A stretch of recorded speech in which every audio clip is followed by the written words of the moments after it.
წინააღმდეგობის პლატფორმის მორიგი შეხვედრა გაიმართა სალომე ზურაბიშვილთან სხვადასხვა პოლიტიკური პარტიები და ამ პლატფორმაში შემავალი პოლიტიკური ლიდერები შეხვდნენ სალომე ზურაბიშვილს ისაუბრეს სამმაულო გეგმებთან დაკავშირებით, რის შემდეგაც უკვე ზურაბიშვილმა ბრიფინგი გაამართა და გამოეხმაურა რამდენიმე მნიშვნელოვან საკითხს ქვეყანაში მიმდინარე პოლიტიკურ პროცესებს. საქართველოს მეხუთე პრეზიდენტი ეხმაურება ოთარ ფარცხალაძის სკანდალს მის გამოჩენას წითელ მოედანზე 6 მაისს, როდესაც ოთარ ფარცხალაძე დაესწრო წითელ მოედანზე გამართულ აღრლუმ. სალომე ზურაბიშვილი ღიად ამბობს, რომ ოთარ ფარცხალაძის სკანდალი არ უნდა ჩაიფარცხოს და ის არის დასაჭერი განსაკუთრებით მას შემდეგ, რაც ის გახდა რომანოვი. სალომე ზურაბიშვილი აკრიტიკებს ივანიშვილს იმის გამო, რომ ოთარ ფარცხალაძე დღეს არის თავისუფლებაში, ის იყო საქართველოს გენერალური პროკურორი, მის ხელში ძალიან ბევრი მნიშვნელოვანი ინფორმაცია გადიოდა, ამიტომაც ადამიანი, რომელიც ახლა არის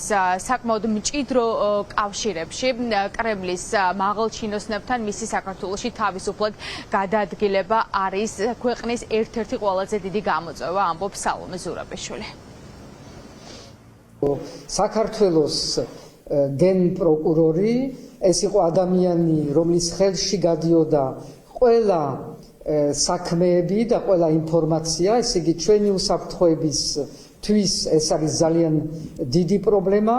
ეს არის ადამიანი, რომელსაც იცავდა ბატონი ივანიშვილი და თქვა მასზე მე ოთარს ვიცნობდიო, ძალიან კაცური და ვაჟკაცი კაცია, რატომ უნდა დავსაჯო ფარცხალაძე, გაუგებარია, ამ კაცს დასაჭერი არაფერი აქვს.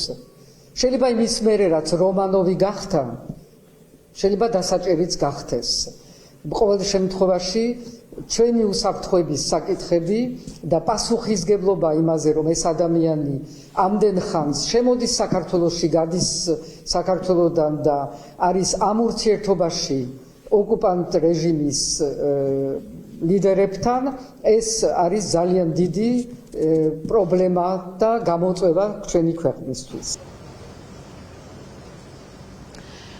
სალომე ზურაბიშვილი გამოეხმაურა ივანიშვილის მიერ განხორციელებულ რეპრესიებს, ოპოზიციური პარტიების მისამართი და განსაკუთრებით ოქრუაშვილის დაკავებას, რომელსაც ივანიშვილის კომისიამ, ასე ვთქვათ, პატიმრობის გადაწყვეტილება გამოუტანა მას შემდეგ, რაც ფარცხალაძემ კომისიის მიერ დაკისრებული ჯარიმა, ასე ვთქვათ, სასამართლოს მიერ დაკისრებული გირაო არ გადაიხადა და ახლა არაერთი ოპოზიციონერი ლიდერი გადაწყვეტილების მოლოდინშია. ზურაბიშვილი ამბობს, რომ ეს კომისია, რომელიც არალეგიტიმურმა პარლამენტმა შექმნა, არის არალეგიტიმური, რადგან საქართველოს ხელისუფლება არის თავად არალეგიტიმური. შესაბამისად ივანიშვილმა ეს კომისია შექმნა პოლიტიკური ოპონენტების გასანეიტრალებლად და პოლიტიკური შურისძიებისთვის, რაც რა თქმა უნდა უფრო მეტად აძლიერებს რეპრესიებს საქართველოში. ეს საინვესტიგაციო კომისია არავინ არ დაიჯეროს, რომ ეს შეიქმნა იმისთვის, რომ რაღაც სიმართლე, რომელიც 12 წლის თუ მეტის განმავლობაში არ იქნა დადგენილი, რომ ეხლა ეს დადგინდეს. არა, ეს შეიქმნა იმისთვის, რომ დაიბარონ პოლიტიკოსები, რომ ის პოლიტიკოსები არ მივიდნენ, რაც გასაგები არის, რატომ არ უნდა მივიდნენ, იმიტომ რომ არალეგიტიმური არის არც პარლამენტიც და მაშასადამე კომისია. და მერე მიეცეთ საშუალება, რომ დააჯარიმონ თუ დაიჭირონ და დაიწყო ეს ყალღა და მიმდინარეობს და ეს არის ერთ-ერთი ახალი რეპრესიების ფორმა. საქართველოში ყალიბდება დიქტატურა და ამას ევროპა არ დაუშვებს. ეს იყო დღეს ევროპარლამენტარების მთავარი გზავნილი საქართველოში, რასაც წინააღმდეგობის პლატფორმისში შემავალი პოლიტიკური პარტიებიც გამოეხმაურენ. რაცა იუკნევიჩიანემ ტელეპიროლთან ინტერვიუში საქართველოში ჩამოსვლამდე გააკეთა განცხადებები, სადაც ეს პირდაპირ ამბობს, რომ მეგობარ აქც ექნება ძალიან დიდი ბიძგი ევროკავშირის წევრ სახელმწიფოებზე, რათა მიიღონ გადაწყვეტილება გადაწყვეტილება ბიძინა ივანიშვილის და მისი გუნდის დასანქცირებისა და ამას ექნება დიდი ეფექტი ევროკავშირის წევრ სახელმწიფოებზე.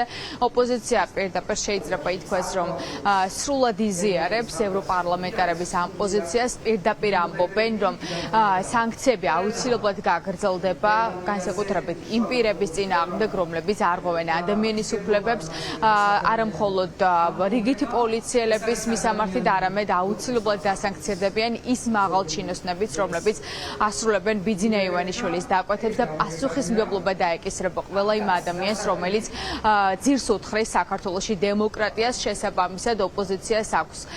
ოპოზიცია პრაქტიკულად არწმუნებულია, რომ მეგობარი აქტი წარმატებით გაივლის ყველა პროცედურას შეერთებული შტატების კონგრესში და ბუნებრივია ეს იქნება, ასე ვთქვათ, მაგალითი ევროკავშირისთვისაც, რომ რაც შეიძლება სწრაფად იმოქმედოს და დაასანქციროს ივანიშვილის რეჟიმი.